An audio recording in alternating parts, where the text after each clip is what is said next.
What's up guys. तो आज हम लोग यार एक नए दोंगवा जो रिलीज हुआ है उसे हिंदी में एक्सप्लेन करने वाले हैं, जिसका नाम है स्लिप्स ऑफ इल्यूजन। ये दोंगवा बड़ी मजेदार है भाई लोग। इस दोंगवा में अपने मेन फीमेल लीड का पूरा सेक्ट को एक ही रात में उसकी शादी की रात को हाजर मूली के जैसे काट दिया जाता है और अपनी मेन फीमेल लीड को भी मार दिया जाता है। एपिसोड 1 शुरू होता है। तो एपिसोड 1 की शुरुआती में हम लोग देखते हैं कि बर्फ में एक खून से लथपथ लग रहा होता है कि वो लड़की किसी से बच के भाग रही है और उस लड़की का नाम हम लोग को युन वांगशु पता चलता है। और हम लोग इस लड़की को शॉर्टकट में सिर्फ वांगशु यंग जनरेशन है और साथ ही साथ वो उस कबीले में एक नई लीडर बनने वाली है, मतलब बन चुकी है, घोषणा होने वाला है। वांगशु गाइस जिस कबीले से है उस कबीले का नाम हेज सेक्ट है। उसी समय वांगशु बर्फ में गिर जाती है और अपने मन ही मन में अपने बीते हुए कल को याद कर रही होती है कि जब वो सेक्ट लीडर बनी थी तो उसके फादर और उसका पूरा का पूरा सेक्ट उसे कॉन्ग्रेचुलेशन बोल रहा था, सब जगह जश्न मनाया जा रहा था।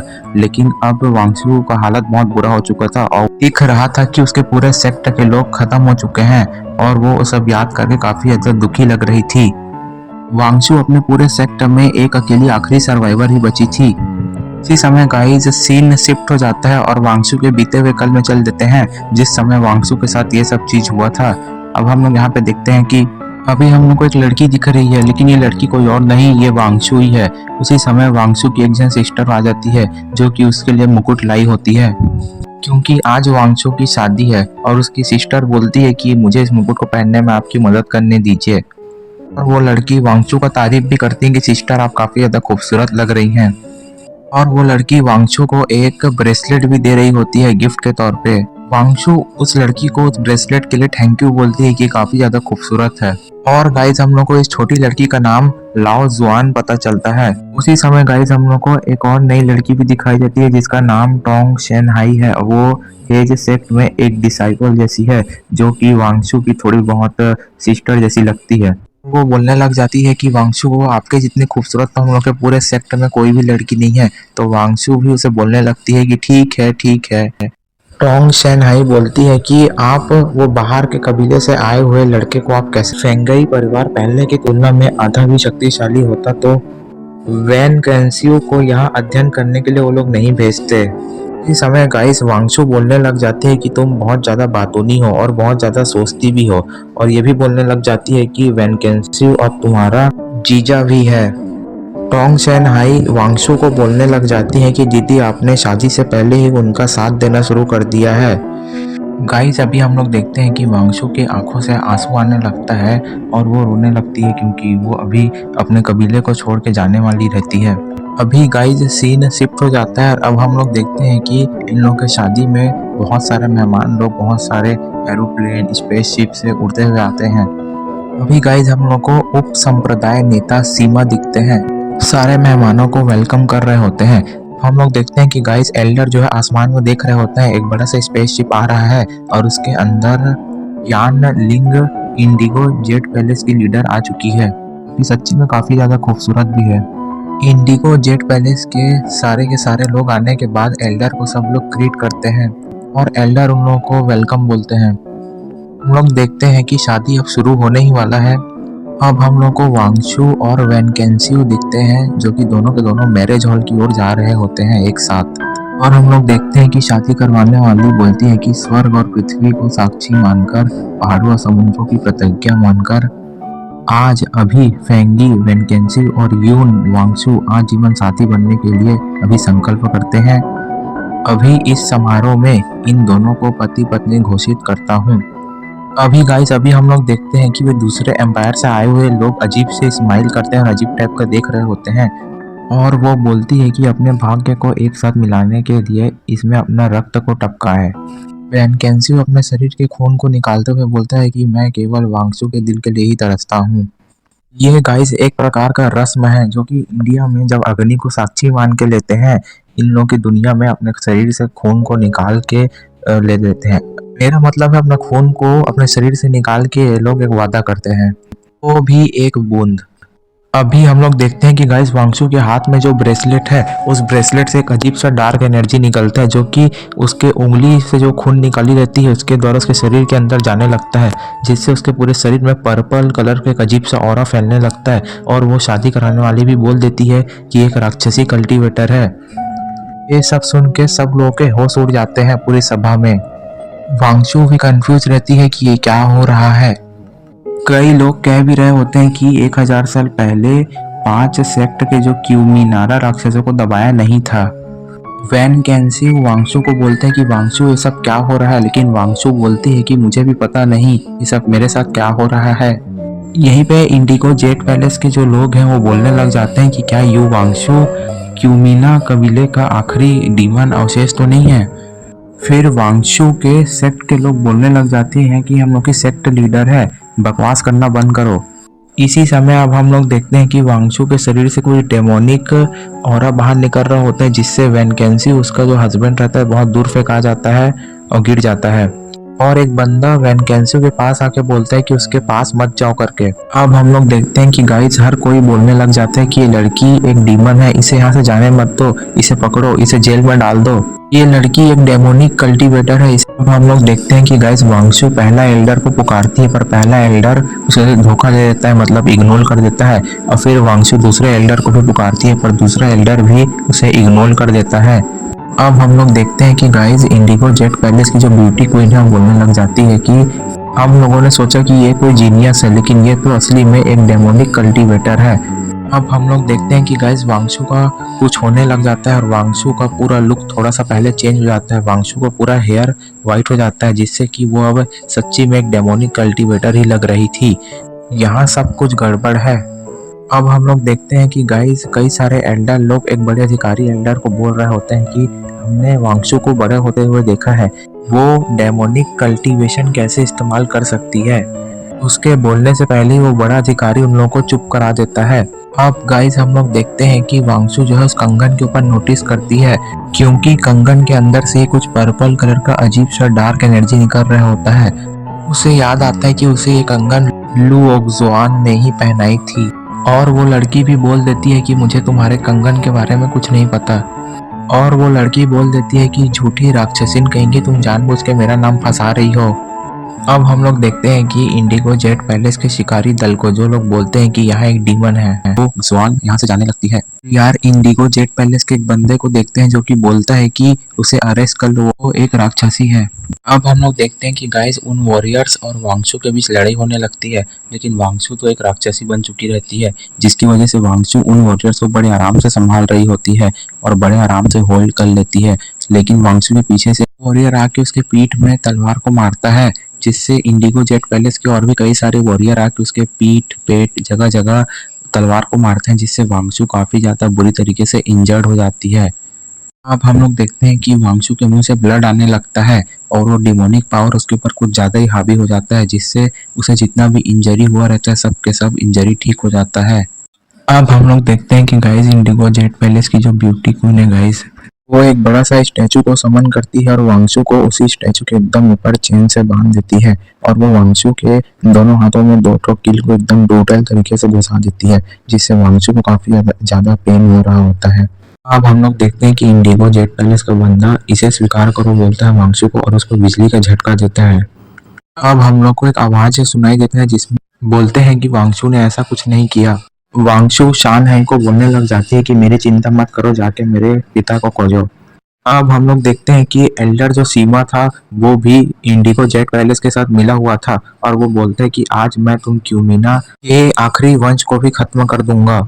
और गाइस एल्डर सीमा अटैक कर देता है, और एल्डर सीमा के द्वारा जो अटैक किया गया रहता है उसमें वांगशु को बचाने जितने भी लोग आते हैं सब के सब पेड़ में फंस जाते हैं, मतलब सब के सब दबोचा जाते हैं। और वो एल्डर बोलता भी है कि जितने भी राक्षसी कल्टीवेटर से सबको मार दो। इस समय वांगशु नहीं करके चिल्लाती है, लेकिन वांगशु के जितने भी लोग रहते हैं सब के सब गाजर मूली के जैसे सबको काट दिया जाता है। अब गाइस हम लोग उस कमीने एल्डर को देखते हैं जो शान हाई को पकड़ा रहता है। शान हाई बोलते हैं कि वांगचू कोई राक्षस नहीं है, लेकिन वह एल्डर बोलते हैं कि तू मानेगी नहीं। इसलिए वो एल्डर उस शान हाई का फील्डिंग सेट कर देता है और उसे काफी ब्रूटल तरीके से खत्म करके मार देता है और उसका लाश ऊपर से नीचे गिर जाता है। जिसे ये सब चीज गाइस वांगचू के लिए किसी मेंटल टॉर्चर से कम नहीं था। अब हम लोग देखते हैं कि गाइस ये सब चीज देखने के बाद वांगचू पूरी तरीके से बावली हो चुकी थी और वह अपने अपनी डीमन वाली पावर की मदद से उस पूरे पिलर को ही चकनाचूर कर देती है और वांगचू के शरीर से पर्पल कलर काफी ज्यादा डेंजरस ऑरा निकल रहा होता है। उसी समय वांगचू काफी ज्यादा गुस्से में भी होती है। अब हम लोग देखते हैं कि इंडिगो जेट पैलेस का लाइटनिंग वाला वो बंदा आ जाता है और उसी समय वांगचू का हस्बैंड वैनकेंसियो भी आ जाता है और वो बोलता है कि रुको। वैनकेंसियो वांगचू को बोलता है कि जाके अपने पापा को खोजो और वांगचू वैनकेंसियो को बोलती है कि अपना ध्यान रखना। अब हम लोग देखते हैं कि गाइस वैनकेंसियो इंडिगो जेट पैलेस के उस लाइटनिंग वाले बंदे को बोलता है कि तुम लोग कोई डीमन हंटर नहीं हो, तुम लोग तो बस इनोसेंट लोग को किल करने वाले एक हत्यारे हो। अब गाइस सीन शिफ्ट हो जाता है और हम लोग देखते हैं कि वांगचू अपने फादर के पास जा रही होती है, लेकिन उसे अपने सेक्ट के बहुत सारे लोग मरे हुए दिखते हैं, यहाँ तक कि उनमें से एक जन भी जिंदा नहीं रहता है। अब गाइस हम लोग देखते हैं कि वांगचू अपने राजमहल का गेट खोलती है, लेकिन उसको देखने के बाद वांगचू की आंखें फटी की फटी रह जाती है। वांगचू के फादर का राज सिंहासन में बैठे हुए ही कोई फील्डिंग सेट कर दी है और उसे याद आता है कि उसके फादर ने उसे हेज सेक्ट के लीडर बना दिए थे। अब हम लोग देखते हैं कि गाइस वांगचू काफी ज्यादा चिल्ला चिल्ला के रो रही होती है और अब गाइस हम लोग को एक बंदा दिखाया जाता है जिसका नाम है लिन फेंग और ये भी हेज सेक्ट का है। ये वांगचू का ब्रदर है। अब हम लोग देखते हैं कि गाइस लिन फेंग वांगचू के ऊपर कटाना से काफी जोरदार अटैक करता है, जिससे कटाना वांगचू के हाथ के अंदर घुस जाता है और लिन फेंग वांगचू को बोलता है कि तुम डार्क मैजिक इस्तेमाल करती हो और तुमने फादर को मार भी दिया। सच बोले तो भाई यहाँ पे लिन फेंग वांगचू को फंसा रहा होता है और वहीं पे हम लोग देखते हैं कि लिन फेंग के जितने भी साथी हैं सब के सब आ जाते हैं एक एक करके और वांगचू को बोलने लग जाते हैं कि तुम डेमोनिक पावर इस्तेमाल करती हो और साथ ही साथ तुमने अपने फादर को भी किल कर दिया, साथ ही साथ तुमने अपने ही सेक्ट का मैसेकर करवा दिया। अब गाइस वांगचू एकदम गुस्से में रहती है और वो बोलती है कि दानव शिकार ब्यूरो, मिस्टर मुन संप्रदाय और इंडिगो जेट पैलेस ये सब तुम ही लोगों की गलती है, तुम ही लोगों ने मिलके ये सब किया है ना। वांगचू बोलती है कि तुम लोगों ने मुझे फंसाने और जिन लोगों की कोई गलती नहीं है उन लोगों को मारने के लिए ये सब सोच के रखी हो ना। तो हम लोग देखते हैं कि गाइस वांगचू के सारे दुश्मनों से मारने के लिए आगे चल देते हैं। फिर guys Wangchu ice crystal power से आसपास के पूरे इलाके को बर्फ में आइस में बदल देती है। अब गाइस इंडिगो जेट पैलेस की ब्यूटी क्वीन बोलती है कि ज्यादा जोर मत दो, सावधान रहो, वो अपना कोर को विस्फोट कर देगी वरना। अब सीन शिफ्ट हो जाता है गाइस और हम लोग वांगचू को देखते हैं जो कि बाहर में काफी ज्यादा जख्मी रहती है और काफी ज्यादा इंजर्ड हुए रहती है और वो काफी ज्यादा जितना हो सके उतना स्पीड से भाग रही होती है। अब हम लोग देखते हैं कि गाइस वांगचू के चाहने वाले लोग आ गए रहते हैं, इसलिए वांगचू फिर से लड़ाई में बिजी हो जाती है। हम लोग देखते हैं कि गाइस वांगचू का एक और एनिमी इसके ऊपर अटैक कर देता है जो कि एक स्पेशल स्वॉर्ड वाला अटैक करता है और वो सारे के सारे स्वॉर्ड्स वांगचू के शरीर से एकदम आर पार चल देते हैं, जिससे वांगचू और भी ज्यादा इंजर्ड हो जाती है। अब हम लोग देखते हैं कि गाइस एक और बंदा आता है जो वांगचू को गला पकड़ के काफी दूर तक उठा के फेंक देता है, जिससे वांगचू और ज्यादा अधमरी हालत में आ जाती है।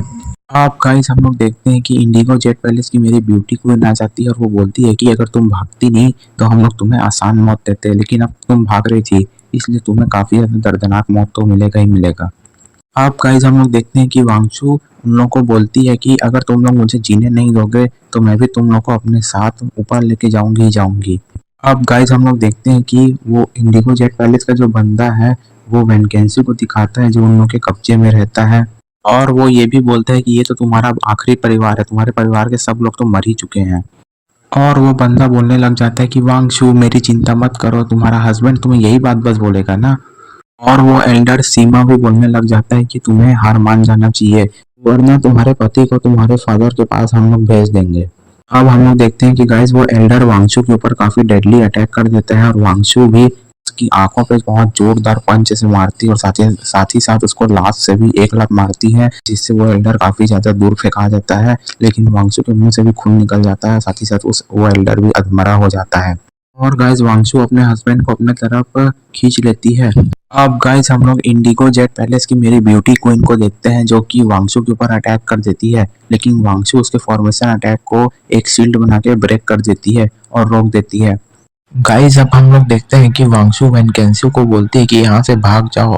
तो वैनकेंसियो बोलता है कि मैं तुम्हें अकेले छोड़ के नहीं जा सकता। और वैनकेंसियो यही सब कह के वांगशु के दिल में छेद कर देता है, मतलब वांगशु को धोखा दे देता है। गाइस इतना देर से वैनकेंसियो वांगशु के साथ नहीं था, बल्कि वो उसके सारे एनिमीज के साथ था। वो बस वांगशु के साथ रहने का बस नाटक कर रहा था। अब गाइस वांगशु अपने हस्बैंड को बोलती है कि आखिर क्यों। अब गाइस वैनकेंसियो वांगशु को बोलता है कि मेरी चमक छल्लो, और बस थोड़ी सी देर और उसके बाद तुम्हारा सारा दर्द खत्म हो जाएगा, बोल के उसके हार्ट को तोड़ देता है, जिससे वांगशु का पूरा दिल तो वहीं पे टूट जाता है। गाइस वांगशु का जो हस्बैंड है वांगशु को बोलता है कि तुम्हें मुझसे प्यार करने के लिए खुद को ही दोषी ठहराना चाहिए, और वो वांगशु को खाई से नीचे फेंक देता है। आप गाइस इंडिगो जेट पैलेस की मेरी ब्यूटी क्वीन बोलती है कि तुम तो काफ़ी ज़्यादा बेरहम हो, तुमने तो उसे मार दिया जो तुम्हें सबसे ज़्यादा डीपली प्यार करती थी। और गाइस वैनकेंसियो बोलता है कि मेरे लाइफ में जितने भी लोग आए हैं उनमें से मैं केवल वांगशु के लिए ही तरसता हूँ। अब हम लोग देखते हैं कि गाइस वांगशु का पूरा शरीर डिस्ट्रॉय हो चुका है और वो दूसरे वर्ल्ड में आ चुकी है। अब हम लोग देखते हैं कि गाइस यहाँ पे एक ड्रैगन आ जाता है और वो बोलता है कि वांगशु मैंने तुम्हारा 1000 साल तक इंतजार किया है, मैंने उम्मीद नहीं किया था कि यहाँ कोई आएगा, और मैं तुम्हें अपनी कल्टीवेशन पावर मतलब अपने सोल पावर की मदद से जिंदा कर देती हूँ, क्योंकि अब तो मैं जिंदा हो नहीं सकती, और मेरा जो एलिमेंट पावर है हवा और बर्फ वो भी अब तुम्हारा हो चुका है। अब हम लोग देखते हैं कि गाइस जब वांगशु का आँख वाँख खोलता है तो वांगशु बोलती है कि तुम कौन, लेकिन वांगशु उसे पहचान नहीं पाती है, और वांगशु किसी मीटियोर के जैसे जमीन में टकरा के गिर जाती है। अब हम लोग को एक बंदे को दिखाया जाता है जो कि साइलेंट कोर्ट का लीडर है, और वो बोलता भी है कि साफ दिन में बर्फ कैसे गिर रहा है। अब हम लोग देखते हैं कि गाइस वांगशु का कमबैक हो गया और वांगशु जिंदा है, और गाइस वांगशु बोलती भी है कि मैं मर नहीं सकती ऐसे, मुझे जिंदा रहना ही होगा। उसी समय गाइस वांगशु को एक बड़ा सा खूबसूरत सा ट्री दिखता है जो कि पूरा बर्फ में ढका रहता है। और गाइस हम लोग देखते हैं कि वांगशु उस पेड़ के पास जाने के बाद वहीं पेड़ के नीचे बेहोश हो जाती है। उसके बाद वांगशु को एक अननोन व्यक्ति की आवाज सुनाई देता है कि जो खो गया है वह कभी तुम्हारा था ही नहीं, और उसका पीछा करना तुम्हें बस फंसाएगा, लेकिन तुम्हें अपॉर्चुनिटी हर जगह मिलेगा ही मिलेगा। और गाइस वांगशु बोलती है कि कौन है वहाँ, और वो पर्सन वांगशु के पास आके बोलता है कि लगता है तुम एक इम्पॉसिबल चीज की मांग कर रही हो, और वो बंदा बोलता है कि मैं साइलेंट कोर्ट से हूँ और तुम जो चाहे वो चीज़ मेरे साथ सौदा कर सकती हो। तो वांगशु गाइस बोलती है कि क्या तुम मुझे बचा सकते हो, और वो पर्सन बोलता है कि तुम एक कहानी वाली इंसान हो और तुमने अपना दिल खो दिया है, और वो बंदा बोलता है कि मैं तुम्हें वो दे सकता हूँ, लेकिन बदले में तुम मुझे क्या दे सकती हो। यही सब बोल के वो अपना हाथ वांगशु की ओर बढ़ाता है, और वांगशु भी अपना हाथ उसकी ओर आगे बढ़ा देती है। हम लोग गाइस साइलेंट कोर्ट के लीडर को देखते हैं जो वांगशु को बोलता है कि मैंने तुम्हारा उम्र 3 दिन और बढ़ा दिया है। देखते हैं कि साइलेंट कोर्ट का लीडर जो होता है वांगशु को एक डायमंड वाला हार्ट वाला दिल देता है, और वांगशु को अपने बीते हुए कल का सब बात याद आने लगता है कि उसने साइलेंट कोर्ट के लीडर के साथ कैसे अपना वो बना लिया है रिलेशन। और वो लीडर बताता है कि ये जो हृदय है डायमंड वाला वो साइलेंट कोर्ट का काफ़ी ज़्यादा पवित्र आर्टिफैक्ट है, और ये तुम्हें एक नया ज़िंदगी देने के लिए काम आएगा।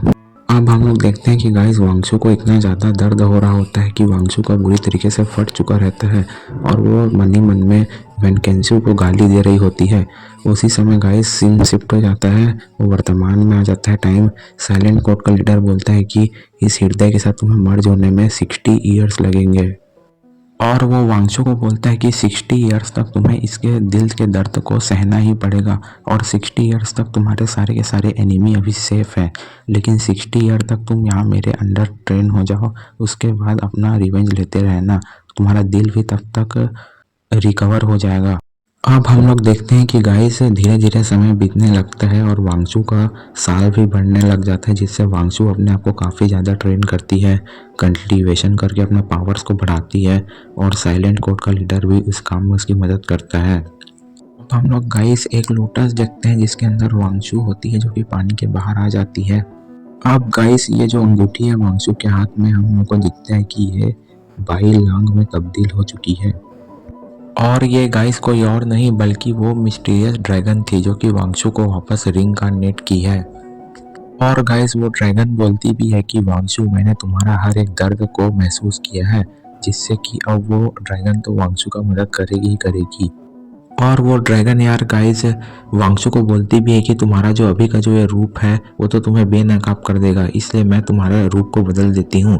और यही बोल के वो ड्रैगन वांगशु को एक नया रूप दे देती है और वांगशु अपने पुराने फेस मास्क को उतार देती है, जिससे वांगशु का जो ये नया लुक जो होता है गाइस काफ़ी ज़्यादा ब्यूटीफुल और मस्त दिख रही होती है गाइस। वांगशु अपने पुराने लुक से तो और ज़्यादा बेटर ही लग रही है यार मुझे तो। अब हम लोग को यार 60 इयर्स बाद का समय दिखता है और जो कि ल्यूमिनारा कबीले की जेरेटन राजधानी में अब हम लोग देखते हैं कि अब गाइस अब हम लोग को वांगशु के सारे दुश्मन दिखते हैं, जिसमें वो बोलते हैं कि फेंगी वेनकेंस्यू अब स्काई वर्ल्ड लिंग में शादी करने के लिए अब हो चुका है। और वो बोलती भी है कि स्काई वर्ल्ड लीग की 5 शाखाओं में से 2 यान भाई बहनों द्वारा ही कब्जे में है और लुओक्सॉन अब मिराज कबीले का ही प्रमुख हिस्सा है। वो ये भी बोलने लग जाती है कि वो कमीना एल्डर सीमा अब हेज सेक्ट का नाम बदलकर मिस्ट मून सेक्ट कर दिया है। और यहाँ तक कि गद्दार लिन फेंग भी अब जेनिटन का स्वामी है और वो लुमिनारा कबीले की राजधानी में भी रहता है। और वो ये भी बोलती है कि अब इन लोगों के शांति के दिन तो अब खत्म ही हो चुके हैं।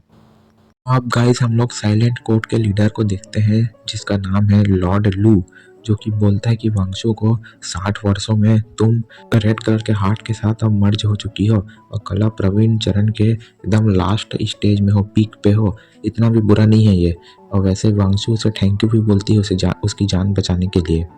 वांगशु एल्डर लू को बोलती है कि वहाँ जेडिटन टूर्नामेंट होने वाला है, तो जो एल्डर लू जो होता है वांगशु को साइलेंट कोर्ट का टोकन देता है और बोलता है कि इसे रख लो, इसे रखने के बाद तुम जाके वहाँ टूर्नामेंट में भाग ले सकती हो और किसी को शक भी नहीं होगा। और वांगशु उस टोकन को अपने पास रख लेती है थैंक्स बोल के। और गाइस एल्डर लू वांगशु को बोलता है कि हमारे सौदे को मत भूलना। सच बोलूं तो गाइस इस दोंगों में बताया ही नहीं गया है कि इन दोनों के बीच में किस तरीके का सौदा हुआ है, वो हम लोग को आगे फ्यूचर के एपिसोड में ही पता चलेगा। अब हम लोग देखते हैं कि टूर्नामेंट के 7 डेज पहले वो ड्रैगन गर्ल दिखती है और वो वांगशु को बोलती है कि सिस्टर। फिर वांगशु उसे बताती है कि लिन फेंग का जो अडॉप्टेड सन है, उसका सौतेला बेटा, वो साइलेंट कोर्ट के लीडर के साथ मतलब हम लोग के एल्डर लू के पास आया था एक सौदा करने के लिए रिक्वेस्ट लेके।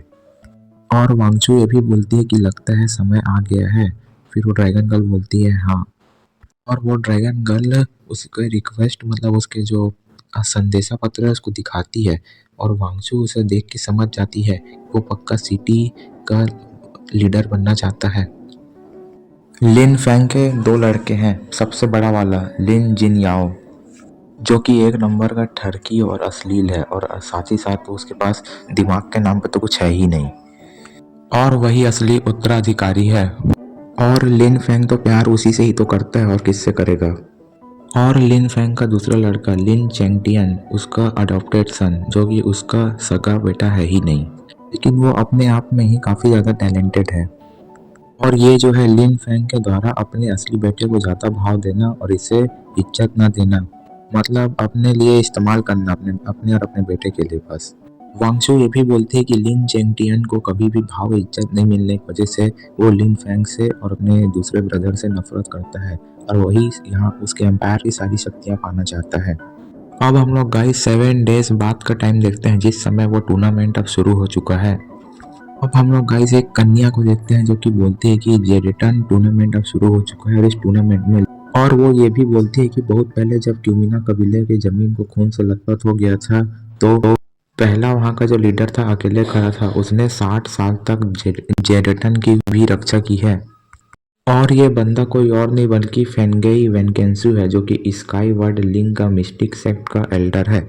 अब हम लोग को गाइस ग्रीन कलर के कपड़ों में बीड़ी फूकते हुए एक बंदा दिखता है जिसका नाम यान लिंग बताया जाता है और ये बंदा स्काई वर्ल्ड लिंग का क्रिस्टल शासक है। और गाइस हम लोग को ये भी पता चलता है कि शासक बनने के लिए हर 60 सालों में यहाँ लड़ाई होता है, यहाँ तक कि लड़ाई 5 गुटों और 15 दावेदारों तक सीमित हो जाता है। इसमें पहला सेक्ट है मिस्ट मून सेक्ट, तीसरा सेक्ट है लेथे सेक्ट, हाउस लिन संप्रदाय और गाइस इसमें लास्ट एम्पायर है साइलेंट कोर्ट, जिसमें वांगशु आई है।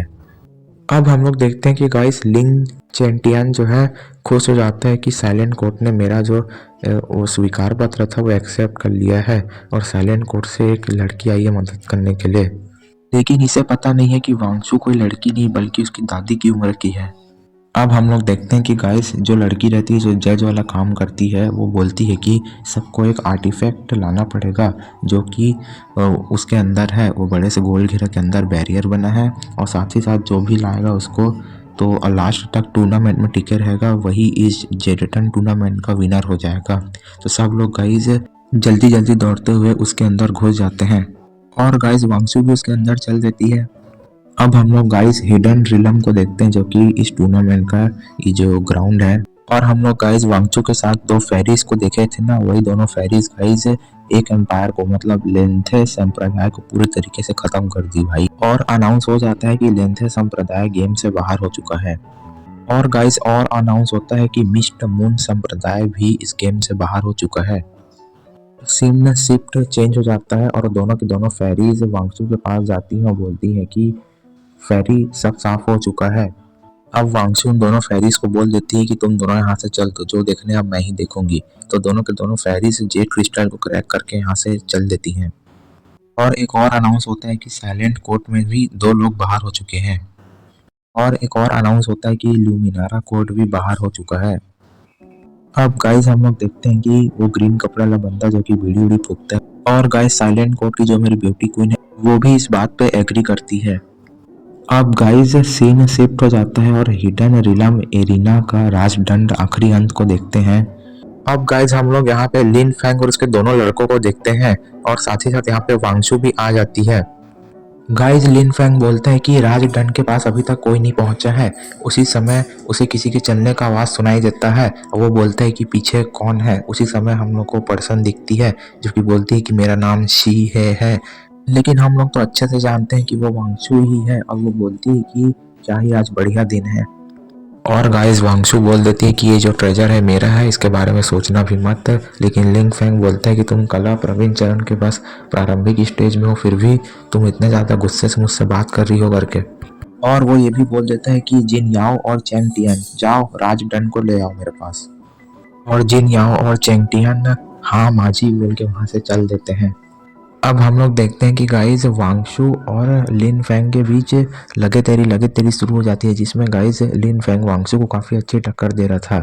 लेकिन वांगशु अपना एक स्वॉर्ड वाला अटैक की मदद से फॉर्मेशन वाले एक स्किल की मदद से लिन फैंग को काफ़ी दूर फेंक देती है। उसके बाद सीन शिफ्ट हो जाता है और हम लोग देखते हैं लिन फैंग के दोनों लड़कों को। अब गाइस हम लोग लिन फैंग को देखते हैं और वे जमीन में गिरा रहता है और वे वांगशु को बोलता भी है कि तुम्हारा जो ये जो अभी जो मैं स्ट्रेंथ देख रहा था वो रियल नहीं था, तुमने अपना पावर हाइड करके रखा हुआ था। अब हम लोग देखते हैं कि गाइस लिन फैंग जो है वो दानव गोली क्यूमिना का खजाना को इस्तेमाल करने वाला है। और गाइस वांगशु को भी पता चल जाता है कि लिन फैंग भी अब डार्क मैजिक डार्क आर्ट इस्तेमाल कर रहा है। अब हम लोग देखते हैं कि गाइस लिन फैंग जो है डीमन बनने के बाद डीमैनिक पावर इस्तेमाल करने के बाद काफ़ी ज़्यादा तगड़ा उसका फाइटिंग स्किल हो जाता है और वो वांगचू को अच्छी खासी टक्कर दे रहा होता है। उसी समय वांगचू बोलती है कि sword breathing second technique second form activate करके उसका सेकेंड फॉर्म को एक्टिवेट कर देती है। और भाई साहब ये जो टेक्निक रहता है वांगशु का लिन फैंग को काफ़ी बुरी तरीके से इंजर्ड कर देता है और साथ ही साथ लिन फैंग के मुंह से खून ब्लड भी निकल जाता है और वांगशु उसे इतना ज़ोरदार ऊपर से नीचे फेंकती है कि पूरा चट्टानों को तोड़ते हुए अंदर में धंस जाता है और उसका एक लड़का बोलता है कि फादर। अब गाइस हम लोग वांगशु को देखते हैं, वो बोलती है लिन फैंग को कि अब तुम कला प्रवीण के मध्य चरण में कैसे आ गए हो। और वांगशु को ये है अपने बीते हुए कल में कि लिन फैंग कितना बड़ा कमीना था जो उसको मार दिया था और साथ ही साथ उसको बोलता भी है कि तुम डेमोनिक आर्ट कल्टीवेट करती हो। और वांगशु ये भी बोलती है कि बेकार डार्क आर्ट। गाइस लिन फैंग बोलता है कि तुम कौन हो, तुम मेरे को मारना क्यों चाहती हो करके। और वांगशु उसे बोलती है कि तुम इतने भी बड़े भुलक्कड़ हो गए हो लिन फैंग कि तू अब मेरे को भूल चुका है। और गाइस वांगशु लिन फैंग को अपने पपेट वाली टेक्निक से पकड़ लेती है। और गाइस लिन फैंग वांगशु को बोलता है कि तुम आखिर में हो कौन, मैं तुम्हें जानता भी नहीं हूँ। और वांगशु से बोलती है कि हम लोग को काफी टाइम हो गया मिले हुए, धीरे से बोलती है लिन फैंग। यही सब चीज सुन के लिन फैंग का पूरी तरीके से फट जाता है। लिन फैंग का फट चुका रहता है क्योंकि वो समझ चुका रहता है कि ये कोई और नहीं बल्कि वांगशु है। अब हम लोग देखते हैं गाइस वांगचू अपने एक पपेट वाला टेक्निक इस्तेमाल करती है और गाइस वो अपनी इस टेक्निक में लिन फैंग को पूरी तरीके से जकड़ लेती है और पकड़ लेती है। अब गाइस हम लोग देखते हैं कि यार लिन फैंग जो रहता है जेरेटन का टोकन तोड़ के यहाँ से भागने की कोशिश करता है, लेकिन वांगचू तो उसको उसी हाथ को ही तोड़ डालती है। अब हम लोग यार देखते हैं कि लिन फैंग वांगचू को बोलता है कि मैं तुम्हें फेम, पावर, पैसा, रुपया कौड़ी सब देने का तैयार हूँ, लेकिन मुझे मत मारो। फिर गाइस वांगचू भी बोल देती है कि मुझे जो चाहिए वो तू मुझे दे ही नहीं सकता। और लिन फैंग वांगचू के बैरियर से काफी दूर ज्यादा आगे फेंका जाता है। अब यार हम लोग देखते हैं कि लिन फैंग काफी ज्यादा अधमरा हो गया रहता है और वांगचू उसके पास चलते हुए आके बोलती है कि क्या तुम मेरे मरे हुए पूरे संप्रदाय, पूरे सेक्ट के लोगों को क्या वापस ला सकते हो? क्या तुम मेरे फादर यूई को वापस ला सकते हो? अब गाइस सीन शिफ्ट हो जाता है। अब हम लोग देखते हैं कि जिन याओ जो राज दंड है उसको लेने के लिए वहां छत के ऊपर चढ़ जाता है, लेकिन चेंग टियान उसे पीछे से चाकू घोंप के मार देता है। और गाइस लिन फैंग जिन याओ मेरे बच्चे बोल के रो रहा होता है क्योंकि उसके बेटे का लाश उसके सामने ही पड़ा होता है। अब गाइस हम लोग देखते हैं कि चेंग टियान जो है पागलों की तरह हंस रहा होता है और वो लिन फैंग की ओर आगे बढ़ जाता है और लिन फैंग उसे बोलता है कि तुमने ऐसा क्यों किया नालायक, वो हम लोग तुम्हारे फैमिली जैसे हैं और जिन याओ तुम्हारा सगा भाई है।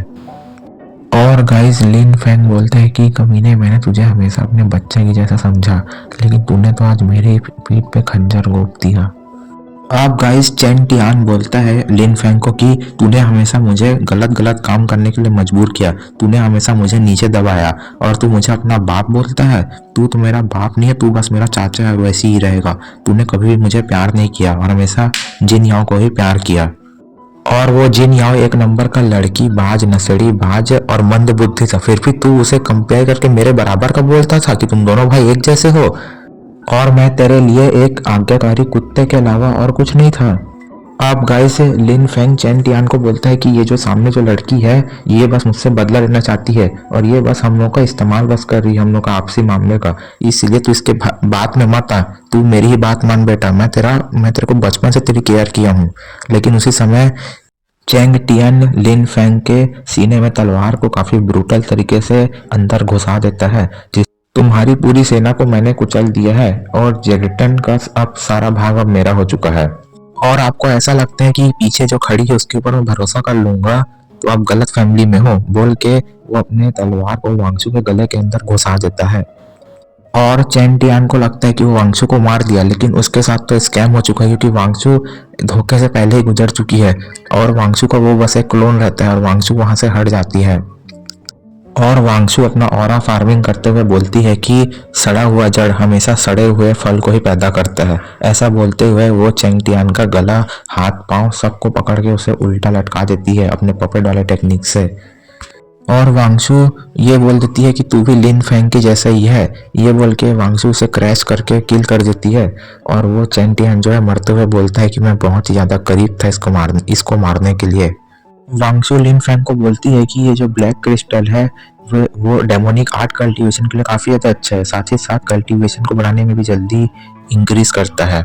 ऐसा बोलते हुए वांगसू लिन फैंग को वो सारे के सारे क्रिस्टल उसके मुंह में जबरदस्ती ठूस के उसे खिला देती है, जिससे लिन फैंग को उसे खाने का तो मन नहीं था, लेकिन वांगसू उसके मुंह में जबरदस्ती ठूसती है, उसे जबरदस्ती खिला देती है सारे के सारे क्रिस्टल, जिससे लिन फैंग का पूरा रूप बदलने लगता है और लिन फैंग पूरी तरीके से एक राक्षस के जैसा दिखने लगता है। ऐसे लगता है जैसे कि वो कभी इंसान था ही नहीं, शुरू से ही वो एक डीमन ही था, ऐसा ही लग रहा होता है। तो यार अब गाइस लिन फैंग जो है उसे काफी ज्यादा दर्द हो रहा होता है, लेकिन वांगसू उसके गर्दन को ही क्रैश करके तोड़ देती है उसकी हड्डी को, जिसकी वजह से लिन फैंग कुछ बोल नहीं पा रहा होता है। अब गाइस वांगसू जो है लिन फैंग को बाहर एरिना की ओर उस ट्रेजर की मदद से बाहर फेंक देती है, जिसे कि बाहर खड़े लोग बोलते हैं कि जज लोग जो हाँ कुर्सी पे बैठे रहते हैं इतने नाटक क्यों कर रहे हैं, जल्दी आना तो आ जाए। अब हम लोग देखते हैं कि एरिना में एक बड़ा सा विस्फोट होता है और वहाँ सब लोग बोल रहे होते हैं कि कोई डेमोनिक आर्ट कल्टीवेटर करने वाला बंदा आया है क्या। तो उसी समय ये जो अननोन पर्सन जो हम लोग को दिख रहा है वो कोई और नहीं बल्कि लिन फेंग ही है, जो कि अब एक राक्षस में बदल गया है। सब लोग बोल रहे होते हैं कि ये बंदा एक डेमोनिक आर्ट इस्तेमाल करता है। ये तो जेरिटन का लीडर था, लेकिन ये तो लिन फेंग है। लिन फेंग एक सच्ची में एक डेमोनिक आर्ट एक राक्षस है। लिन फेंग चिल्ला चिल्ला के अपने सारे पार्टनर्स को बोलने की कोशिश करता है कि वांगशु आ चुकी है, लेकिन उसे गर्दन का हड्डी टूटने की वजह से वो गूंगा हो जाता है। लेकिन इसी वजह से वो कुछ नहीं बोल पा रहा होता, यहाँ तक कि उसका आवाज़ किसी को सुनाई भी नहीं दे रहा होता कि क्या बोलना चाहता है। अब गाइस हम लोग देखते हैं कि जो यून वांगशु रहती है एक स्प्रेस को क्रैक करके आ जाती है लिन फेंग के सामने, और लिन फेंग अपने सारे पार्टनर्स को बोलता है कि ये यून वांगशु है, ये वापस आ गई है, लेकिन वो गूंगा हो गया रहता है इसलिए कोई सुन नहीं पाता। किसी को समझ नहीं आ रहा होता कि ये क्या बोल रहा है। और वांगशु अपने हाथ के टैटू को अनलिश करते हुए उसको तलवार में कन्वर्ट कर लेती है, और वेनकेंसु बोलता है कि वांगशु वांगशु आ गया करके, पर फिर भी कोई कुछ नहीं समझ पाता क्योंकि वो गूंगा हो चुका है। और वांगशु उसके पास आ जाती है और लिन फेंग बोलता है कि प्लीज़ मुझे माफ़ कर दो, लेकिन वांगशु उसे आप देखते हैं कि गाइस वांगशु जो है लिन फेंग के गले में तलवार को रखती है और पीछे देखती है अपने तीनों एनिमीज को। उसके तीनों एनिमीज भी उसको देखते हैं।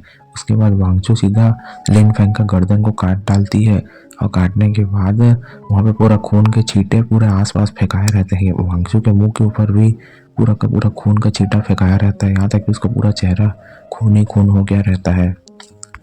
अब गाइस हम लोग एक अननोन लड़की को देखते हैं जो कि बोलती है कि स्काई वर्ल्ड लीग की लीग लीडर इस महिला में इस लड़की में काफ़ी ज़्यादा पावरफुल है, और वो ये भी बोलते हैं कि मुझे ये पसंद है।